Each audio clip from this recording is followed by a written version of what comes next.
My name is Rachel, and I am a travel and conservation YouTuber currently in India. And in this 3-part series, I join a group of incredible wildlifers and conservationists to find the migratory routes of the missing tigers of Ranthambore. And in this episode, we start the research by mapping out the movements of wildlife such as tigers, leopards and sloth bears outside of the known wildlife corridors, all in the hopes to eventually help preserve this area and its wildlife. Today I'm going to be joining Dr. Joy Gardner and his incredible team from the organization Hope and Beyond, and today we're traveling over 150 kilometers south of Jaipur to go into the heart of the wildlife corridor region around Ranthambore, and we are going to be looking into ways that wildlife are migrating between Ranthambore and Mukundra hills outside of the known wildlife corridors.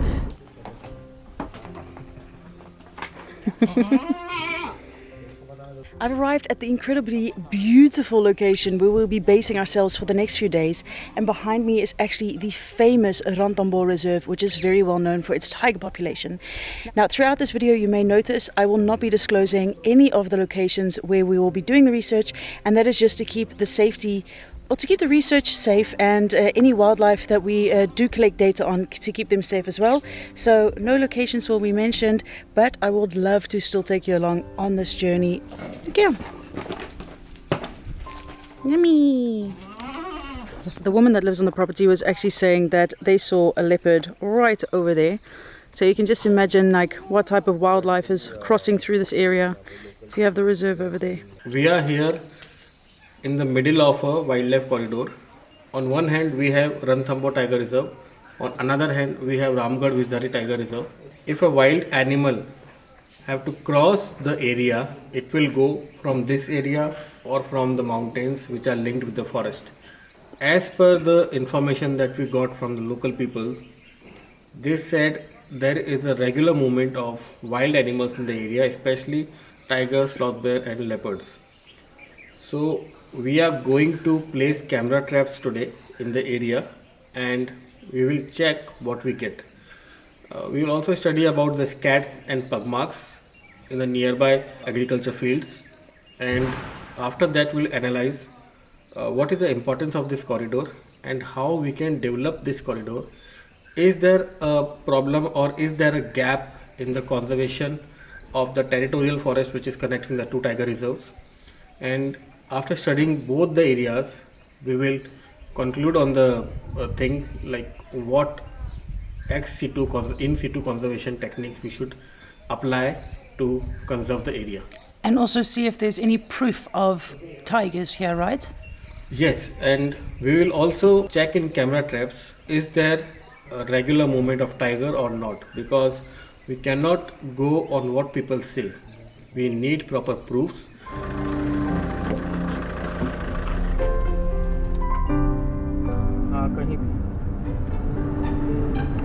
We're heading into a village now to gain insight whether the villagers have actually had any wildlife sightings in this particular area, with main regards to tiger movements. And I will be staying in the car as well as Dr. Joy, because obviously if you're going to come in with the cameras, it can be very intimidating, and you'll probably won't get the full information about what they've seen or experienced. So we will be remaining here and just waiting for the interviews to have been conducted, and then see if they're comfortable with us actually going into the village and filming some stuff. But first things first, get the information. Second priority is potentially film it. इस area में जैसे tiger या कोई भी wild animal है जब वो निकलता है. So we've just talked to some officials from the forest department here at Ranthambore, and they have confirmed that they have seen tigers using specific corridors, of which one is that we were suspecting that it could potentially be a corridor.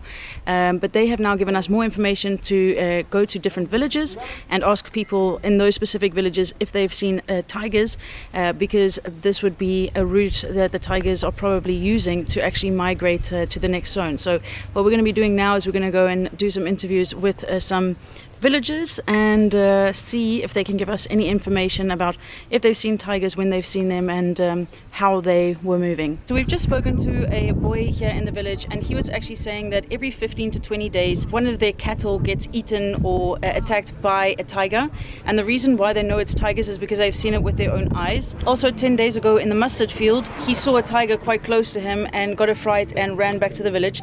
So this is definitely a good insight that there are tigers right here on the outskirts. So it's going to be interesting to learn about what their movements are.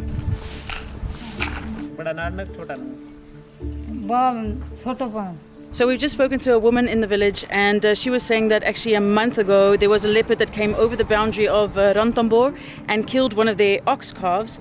So also the leopard is definitely active in this region, and it's going to be interesting to figure out also what their movements are.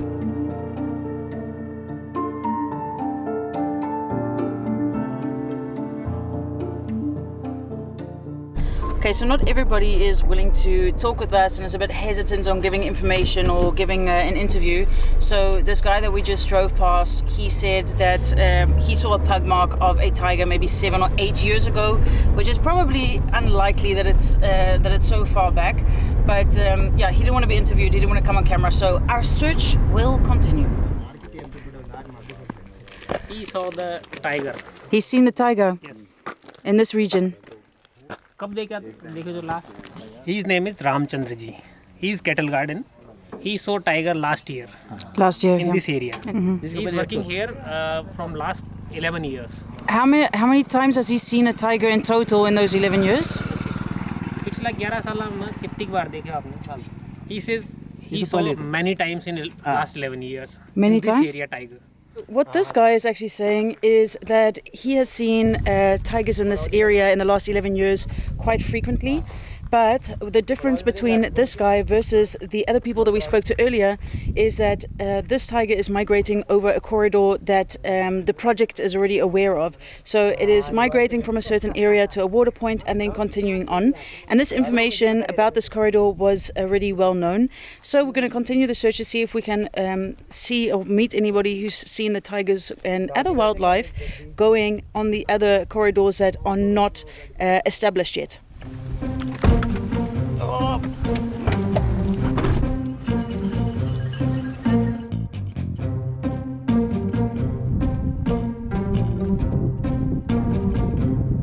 Behind me, we have this incredible view of many, many mustard fields. And the reason why I'm stopping here to talk to you is because of the wildlife corridor and what our concept and thought of a wildlife corridor usually is.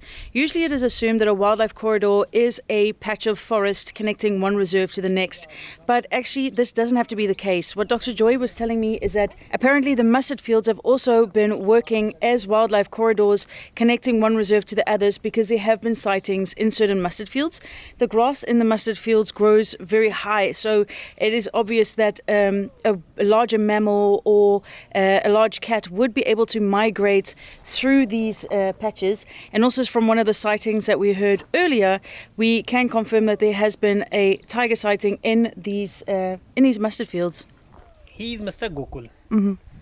In twice days, the animal killed many goats and many animals in the deep area of the forest. Mm-hmm.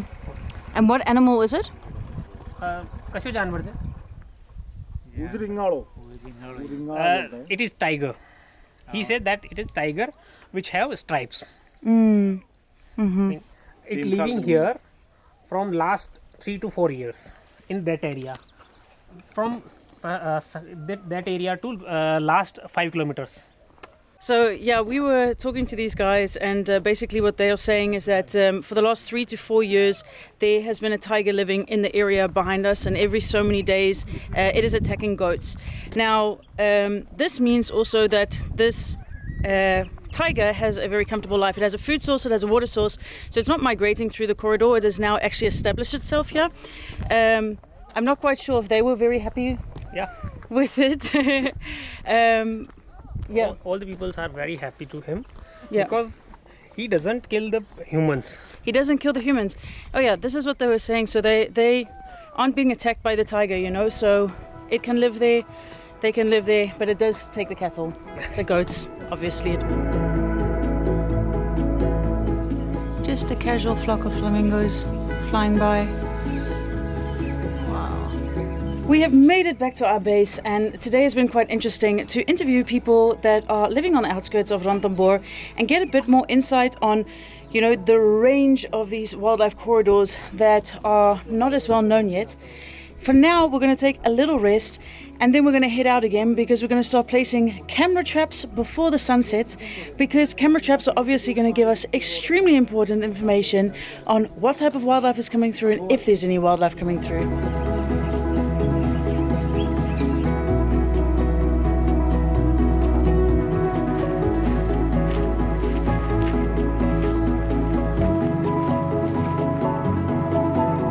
This type of data will give us a idea what kind of wildlife is living in this area.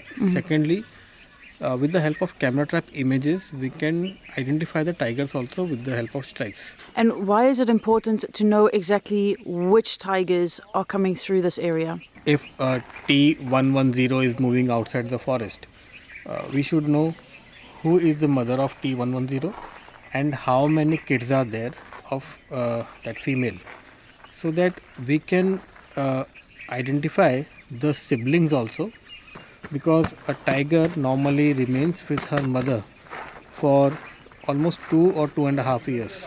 After that, it leaves the place and search for its own territory. We should know which tiger is coming outside the forest area. Then only we'll be able to relocate the tiger if it is necessary.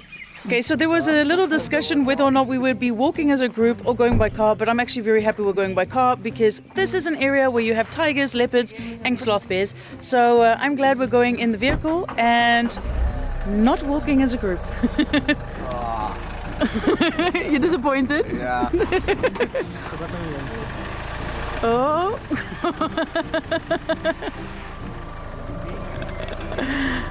Good driving.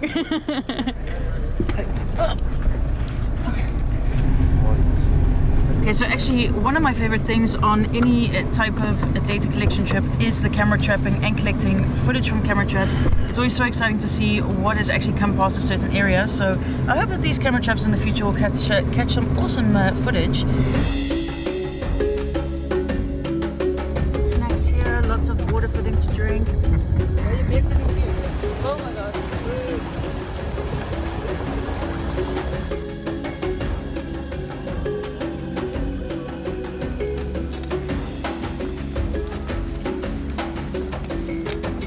Yep, this definitely feels like a place that could have tigers, leopards and sloth bears, for sure.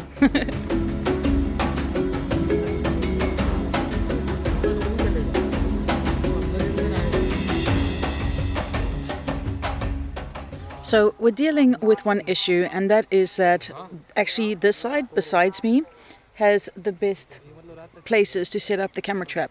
But this is Ranthambore Reserve, so this would fall under the Forest Department, whereas this is not Ranthambore, and it's actually land that we can place camera traps on, only we can't really find a very suitable angle yet on this side. So this is what we're busy discussing, you know, to come up with a plan how we can hang up the camera traps, also because they have a flash, so you don't want it going off because of people walking past, and there are some people in this area. So this is just something that we're trying to discuss and see what the best placement is, because obviously you do want it on a place that is going to capture potential wildlife and not just be hanging there because it's hanging there. So if you can hear the nearby call, different kind of threat call. The sound of An animal is peacock. being threatened. Peacock is giving like a threat call. There we go, we hear it again. Yeah, it's So there's a like leopard that. or tiger or something that's Yeah, very yeah, close. It's very close actually. Yeah. So There it's calling we need to do the work fast. and get out of here Yeah, actually. because it's getting dark as well. Yes. Okay, so we're noticing that the call is coming closer and closer, which means that we obviously have to get this done very quickly. I'm feeling a little bit on edge, but these guys seem to be very cool and collected. Yeah, there it goes again.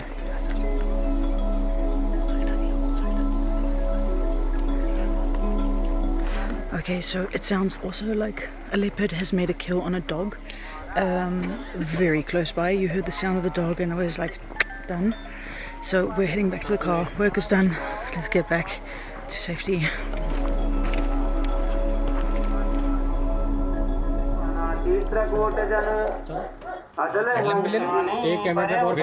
We were at one of the locals' houses and we had some talk there and we had a little bit of food and we're talking about like the animals that they have in the surrounding, and they've had quite a few sloth bear and tiger sightings. Also their German Shepherd has been attacked 3 times by a sloth bear, and now we're walking into the dark in the surrounding. But you happy? Yeah. No, don't do that. On this path, it's a regular movement. Last year ये जो पोल है ना, इस पे बैठता था कि daily 8 o'clock। कौन से पोल पे? ये जो इस गेट का। ये पिलर पे? हाँ। क्या? स्लॉथ बेयर और लेपर्ड? बैठ रहा था leopard. Exact 8 o'clock। 8 o'clock exactly. 8 o'clock, leopard used to sit on this pillar.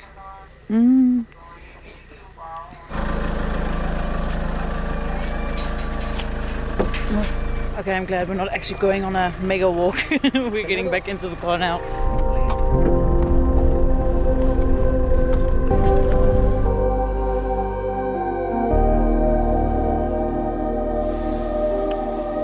Okay, so I believe the batteries have arrived for our second camera trap because we didn't have any, so the boys actually went into the village and got the batteries for it. So now we're going to hang up the second camera trap, get that sorted for tonight.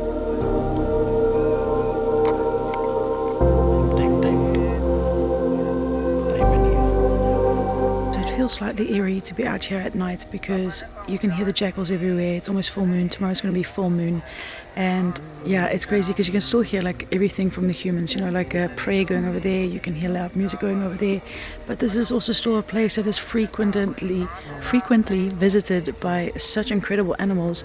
I think it's still pretty special to be out here at night knowing that they are somewhere out here.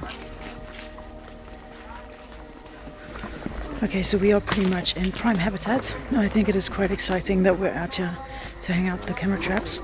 I'm also very curious to see what type of footage we would get in the long term, so I know that won't fit in this video, but it would be really cool to see what is coming through this area.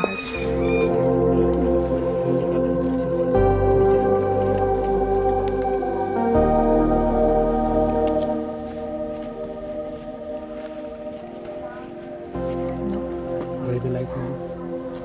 The light. These are the new camera traps. I haven't explored them yet. Well, unfortunately, we can't get the issue sorted on site with the SD card, so we're going to go back to where we're based so we can check it out and hopefully sort it out, but it just means that we won't be able to hang up the camera trap tonight.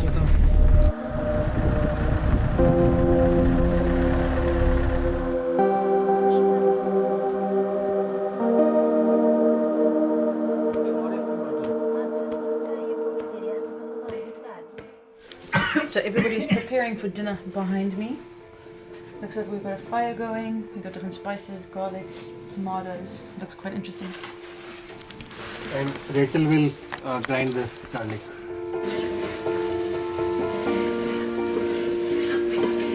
Mustard oil. Mustard oil.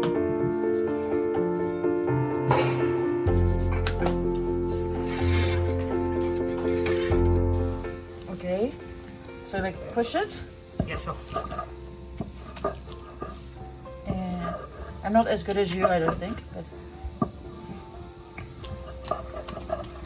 like this. Am I doing it correctly? Yeah. अरे girlfriend से बात होगी तो आ जा. Thank you. होगी girlfriend से बात. So we got lentils, this bread with clarified butter or something. Well, we finished off our dinner, so now we're going to end it off with a little walk on the premises here before we actually head back to the house.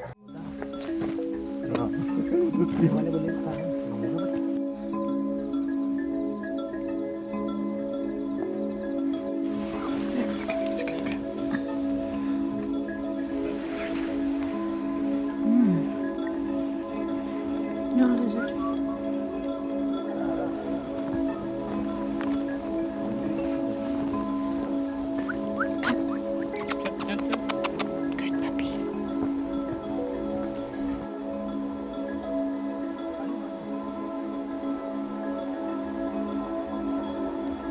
Okay, we have arrived back for the night and it is so nice to be back inside where it's nice and warm.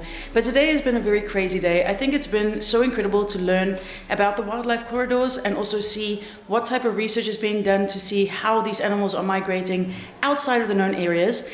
But for today, this is the end of the day because we're gonna go to bed and get up very early tomorrow so we can actually go back to the camera traps. So this is where I'm gonna say goodnight to you guys. Bye. In the next episode, we go back to the camera traps to collect the footage and data, as well as go deeper into the villages to learn how people in this region are coexisting with the large cats and sloth bears. We also meet one man with quite an interesting story.